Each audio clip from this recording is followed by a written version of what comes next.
नमस्कार, स्वागत है आपका एक नए वीडियो में। और बात करेंगे 23 खबरों के बारे में। 23 कंपनियों में खबरें हैं जो कल फोकस में ये कंपनियां इन खबरों की वजह से रह सकती हैं। पहले नंबर पे हम बात करेंगे आईडीबीआई बैंक के बारे में। इसने अपने क्वार्टरली बिजनेस अपडेट जारी किया है। कंपनी ने बताया है कि क्वार्टर फर्स्ट में कंपनी का जो सालाना 15% बिजनेस यानी कारोबार बढ़ते हुए देखने को मिला है और इसका कुल कारोबार बढ़कर अब 5.84 करोड़ हो गया है। इसके पीछे की बड़ी वजह रही है कि कंपनी का डिपॉजिट और एडवांस यानी जमा वृद्धि और ऋण वृद्धि में बढ़ोतरी हुई है, जिसकी वजह से कंपनी के जो डेटा हैं वो बेहतरीन नज़र आ रहे हैं।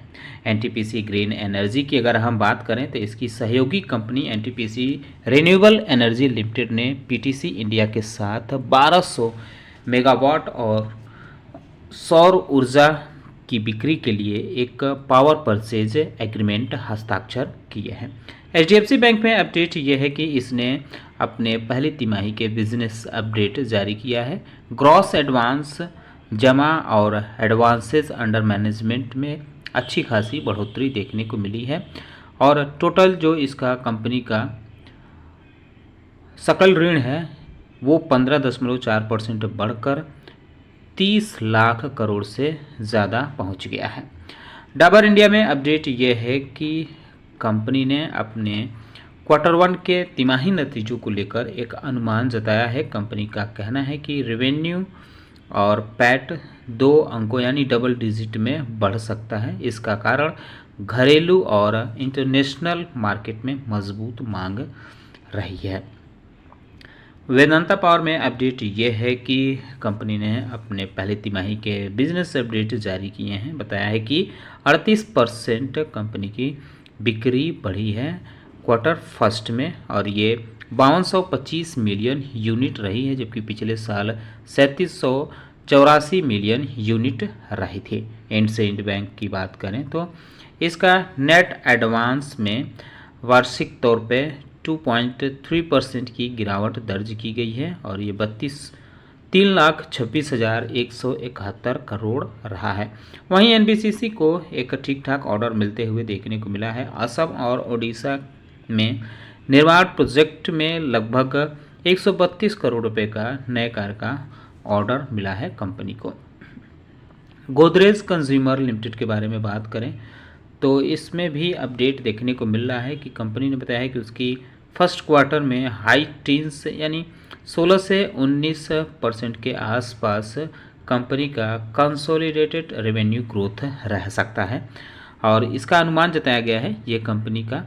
इसके आधार पर कंपनी ने घरेलू और इंटरनेशनल मार्केट में मजबूत प्रदर्शन के आधार पर ये आंकड़े उसने बताए हैं। एल&टी फाइनेंस में अपडेट यह है कि फर्स्ट क्वार्टर में कंपनी ने 23,800 करोड़ के रिटेल लोन बांटे हैं, जो पिछले वर्ष की तुलना में 36% अधिक है। फोर्टिस हेल्थ केयर में अपडेट यह है कि कंपनी ने ओडिशा के डियोन ग्रुप के साथ कटक में 300 बेड वाले मल्टी स्पेशलिटी अस्पताल के संचालन और प्रबंधन का एक समझौता किया है। AWL एग्री बिजनेस लिमिटेड में अपडेट ये देखने को मिला है कि पहली तिमाही में कंपनी का mid single digit volume growth दर्ज कर सकती है, जिसमें फूड और FMCG बिजनेस का बेहतरीन योगदान माना जा रहा है। क्रेडिट एक्सेस ग्रामीण लिमिटेड में अपडेट ये देखने को मिल रहा है कि कंपनी का डिस्बर्समेंट 11.9% बढ़कर 6,107 करोड़ रहा है। माफ कीजिएगा, 6,107 करोड़ रहा है। वेदांता ऑयल एंड गैस में अपडेट ये है कि कंपनी का डेली प्रोडक्शन 17% बढ़ा है। माफ कीजिएगा, कंपनी का डेली प्रोडक्शन 17% घटा है। ईयर ऑन ईयर के हिसाब से 77,000 बैरल तेल इसकी देखने को मिली है। इसके साथ ही और भी अपडेट है कि कंपनी को ASM के लॉन्ग टर्म लिस्ट में डाल दिया गया है। इन्वायरो इंफ्राल इंजीनियर्स लिमिटेड में अपडेट ये है कि कंपनी को यूपी जल निगम ग्रामीण से नमामि गंगे परियोजना के तहत 256 करोड़ रुपए के 2 नए प्रोजेक्ट मिले हैं। प्रेस्टीज स्टेज प्रोजेक्ट में अपडेट ये है कि advanced convention and hotel international में 50% हिस्सेदारी खरीदने के लिए कंपनी ने 105 करोड़ रुपए तक के निवेश का समझौता हस्ताक्षर किए हैं। यूडको यानी housing and urban development corporation limited में अपडेट देखने को मिल रहा है कि कंपनी ने बिहार सरकार के साथ 5 साल के लिए शहरी बुनियादी ढांचे के लिए 1 लाख करोड़ तक के लोन उपलब्ध कराने के लिए समझौता किया है। अब बात करते हैं शोभा लिमिटेड के बारे में। तो इसमें अपडेट यह है कि कंपनी की फर्स्ट क्वार्टर में अब तक की रिकॉर्ड बिक्री दर्ज की गई है। बिक्री बुकिंग जो रही है वो 76% बढ़कर 3656 करोड़ रही है। कोटक महिंद्रा बैंक पे भी आप चाहे तो नज़र रख सकते हैं, क्योंकि बैंक के जो शुद्ध ऋण है वो 15% बढ़ा है और कासा जमा कंपनी का 10% बढ़ा है। कुल डिपॉजिट कंपनी का 11.7% बढ़ते हुए देखने को मिला है।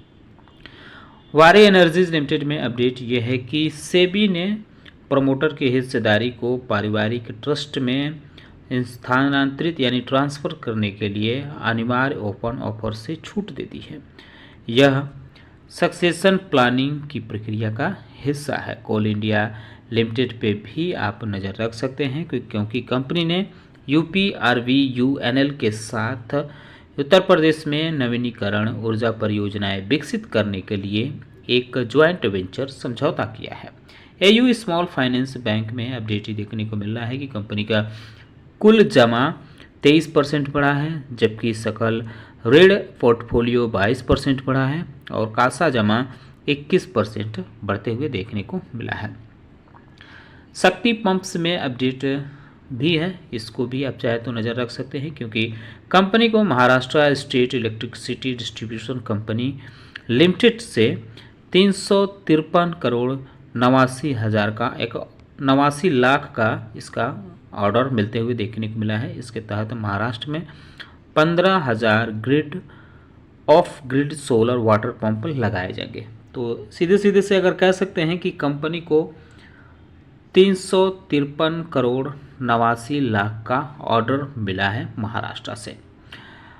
ओसवाल पंप है, इस पे भी आप चाहे तो नज़र रख सकते हैं क्योंकि कंपनी को MSEDCL से 235 करोड़ 92 लाख रुपए का एक अतिरिक्त ऑर्डर मिला है।